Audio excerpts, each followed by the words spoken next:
golf course. People think of it as the 17th hole when you think of it. I know there's people that show up to play it, and that if they could only play 17, that's all they would want to do with it, right? But playing it on repeat and learning the value in each shot, you can see kind of the geniuses and some of the flaws of some of the holes. And it doesn't really favor anybody. Like there, it's an execution test, but you can't overpower it. It's not a putting contest. You got to hit your irons well.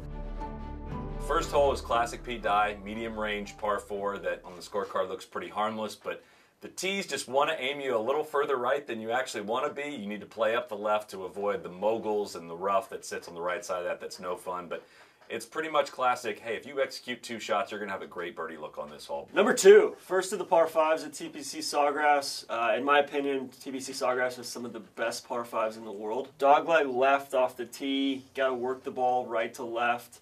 Probably less than driver for most of these guys, unless you can take it over the trees on the left. Number 2 is a good hole to get you eased into the round a little bit. 1's a little bit technical off the tee. 2 is, all right, you know, par's a good score, but probably trying to make birdie. Third hole is pretty straightforward, par 3. You can do a lot of fun stuff with the pin positions here. The angle of the green sits where the front right part is much closer than the front left part. The wind really whips through this part, and the flags are blowing to your left. It's a challenging shot, straightforward golf shot. Again, if you hit a nice normal shot, you're going to be totally fine. But if you miss marginally, you're going to be paying a price that you might not realize when you're standing on that tee for the first time. Number 4, my favorite hole on the course. I think one of the best shortish par 4s in the game. You can kind of hit whatever you want off the tee. You can hit driver way down the left and have 70 yards into a funky green with a bowl on the left. You can lay back off the tee. You can hit 5-iron off the tee and have 150, 160 yards in. You do not want to be up the left in that rough. That is just the worst place to be. But then that right bunker is also not good either. So it's kind of a sneaky, tough tee shot. Very, very strategic hole. Doesn't look like much on the scorecard. Man, it is a great 2-shot par 4. 5 is a testing par 4. There's a lot of these at TPC Sawgrass, and this is really the first hardcore testing par 4. That tee is pushed all the way in the back. It's a big tee shot, and it's a challenging one because the way the fairway drifts to the right, you want to cut off as much to the right, but for right-handers, the further right a shot goes, the less distance it carries, right? So you've got to hit the right distance with driver. It is not grip it and rip it because you don't want to pull one into the left rough as well. Bunker shots from the right side are not very fun. It is a welcoming green, at least, with a couple really cool, fun palms around it, and not the most complicated green once you're up there, but again, just requires 2 really good golf shots. 6 is cool. 6 is a shortish par 4. All about the tree. There's trees everywhere on this hole. You got trees up by the green. There's one called Dikembe Mutombo. Pretty tough green to read, I think. This is an underrated hole in my opinion. 7 is another uncomfortable tee shot for a lot of right-handers in that if you play a fade, you're going to need to aim it towards the water in the bunker that lines that left part and let it drift back in. Yet, if you bail right, there are 3 pot bunkers waiting for you there, and there's thick rough over there that is extremely uncomfortable. 8.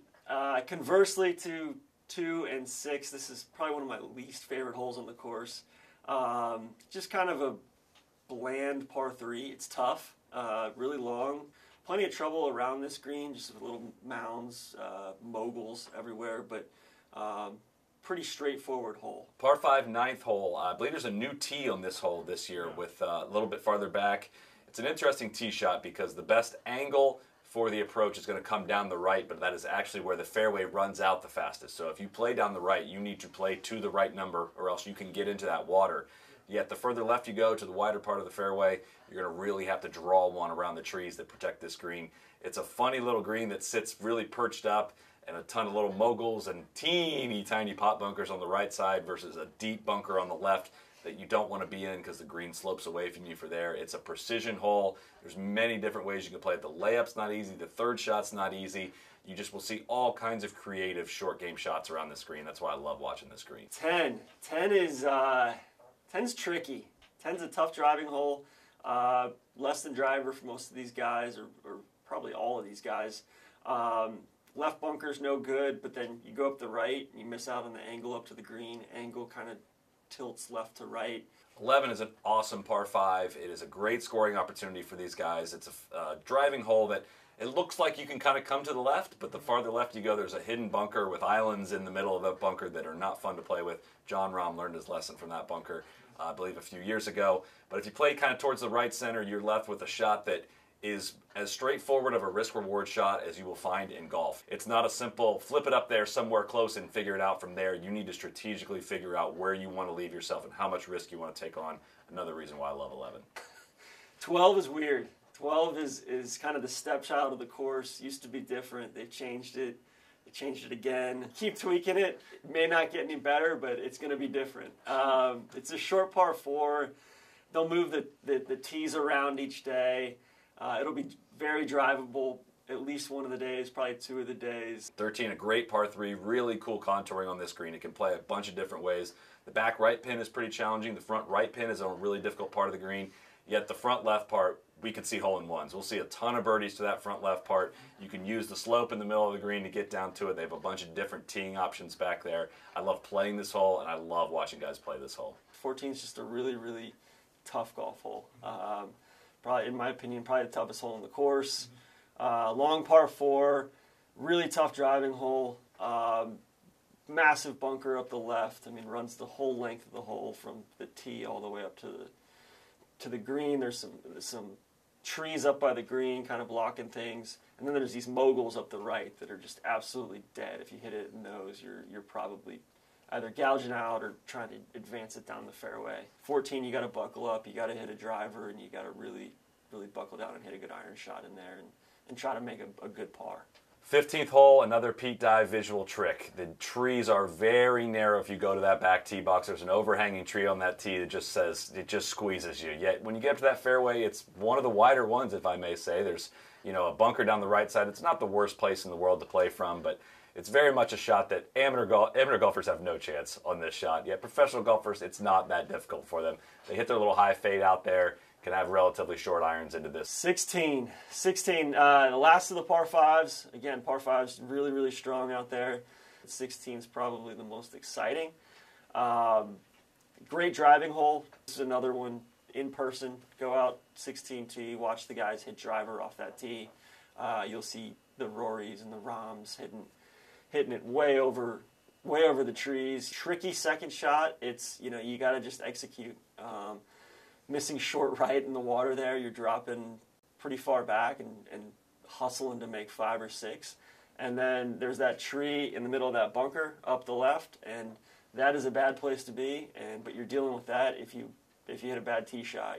You're kind of, it's a really, really tough layup shot. It's probably a tougher layup shot than it is to just commit to it and hit the shot in. 16 is one of the more dynamic holes in all of golf. 17, there's probably some obvious things with this hole that I don't need to point out, such as the hazards that surround it. But what's interesting is this green, they've had trouble with this green over the past, as you might, which is understandable considering what it's built on.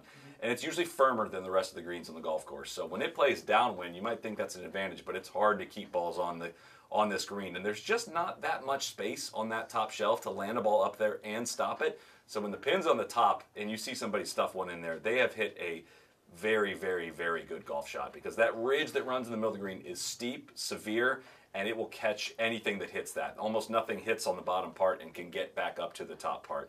So watching guys, figuring out where guys land it with that ridge is always interesting to watch. You'll see a ton of balls on the front of the green when the pin's in the back, and when the pin's up front, you'll see a ton of balls make it to the back. That's just the way PGA Tour golfers play golf and find their risk areas. But that ridge makes it really, really challenging to find that part. It's more of a hold on and figure it out than it is a test of skill. But it's obviously, it's 17 at Sawgrass, and it's worth spending some time at if you're in the area and are able to make the tournament. 18, great finisher. You got to step up, hit a great tee shot. Less than driver for a lot of these guys at this point, depending upon what the wind's doing. A lot of guys just pull 3-wood or pull hybrid, kind of flare one up the right a little bit, but that leaves them with 190, 200 yards in on the second shot to a pretty severe green. Moguls up the right again, which is a Pete Dye feature, especially on this course. And pretty deep green as well. You got water all up the left. Fairway cants pretty good right to left as well. So you got to watch out for the bounce, even on the drive. You can't get within, say, 10 to 15 yards of the water on the drive, because it'll kind of bounce you there closer to the water, make it a little bit too close for comfort. So great finishing hole. Par's always a good score here.